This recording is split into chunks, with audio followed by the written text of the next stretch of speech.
Cette enquête constitue une première en Afrique, d'autant plus qu'elle est déterminante pour les politiques publiques de sécurité.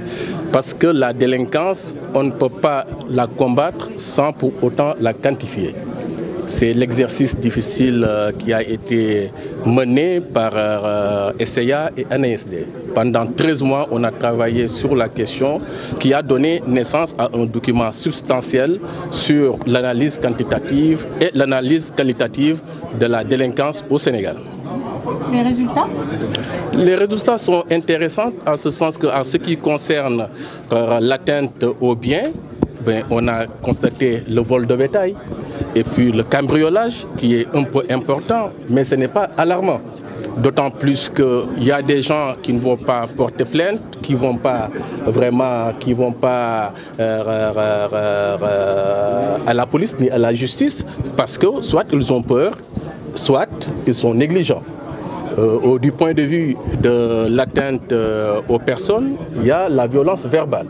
Cela se suffit, ce n'est pas pour rien que le président de la République avait parlé de la valorisation, avait parlé des valeurs, du travail sur les valeurs. Parce que je pense que si les gens insultent, si les gens agressent, c'est parce qu'il y a un problème d'éducation civique. Et je pense qu'il va falloir travailler sur ces aspects vraiment pour pouvoir vraiment atteindre un niveau normal de civilité.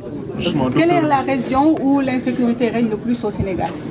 Bon, ça dépend des régions, ça dépend des raisons. Je pense que l'insécurité, parfois, c'est le vol de bétail. Je pense dans le nord. Le Louga, Saint-Louis, il y a le vol de bétail quand même qui est un peu récurrent. Donc au niveau des autres villes aussi, je pense que le doyen va revenir sur vraiment les résultats. Mais ce que je peux vous dire sur cette question, aujourd'hui au Sénégal, on est quand même dans les normes. Un niveau normal de sécurité.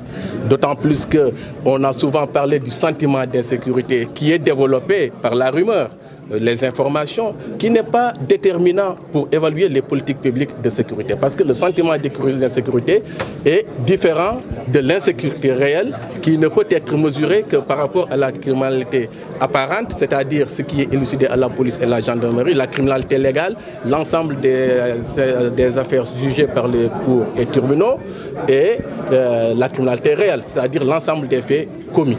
Donc sur la base de ça, il serait bon dans l'avenir de compléter l'ensemble de ces aspects pour pouvoir avoir des éléments vraiment déterminants de l'évaluation des politiques publiques de sécurité. Et ça va nous mener à un observatoire national de la prévention de la délinquance dans lequel toutes les données seront stockées pour permettre vraiment aux acteurs et aux bailleurs d'avoir une visibilité sur le niveau de la délinquance au Sénégal.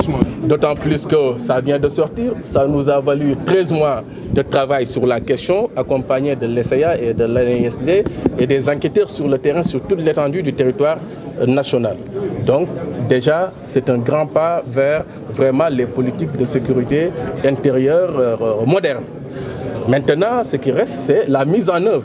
La mise en œuvre nécessite la mise en place de la loi d'orientation sur la sécurité intérieure, vraiment regroupant tous les acteurs de la sécurité pour pouvoir mutualiser les moyens, la mutualisation fonctionnelle et la mutualisation opérationnelle. Parce qu'on ne peut pas avoir derrière chaque citoyen un policier, d'autant plus qu'avec le terrorisme, il faut au moins 20 policiers ou gendarmes derrière chaque personne ciblée. Bon, aucun pays du monde ne peut assurer cela. Je pense qu'au Sénégal, avec la participation des citoyens, comme on l'a toujours réclamé, le citoyen est le premier acteur de la sécurité. Il faut que tout le monde participe à la sécurité. C'est pourquoi l'ASP a défini, est en train de mettre en œuvre le concept de sécurité citoyenne, qui permet aux citoyens d'être concernés par le phénomène, d'être des acteurs de la sécurité au lieu de rester consommateurs de sécurité. Justement,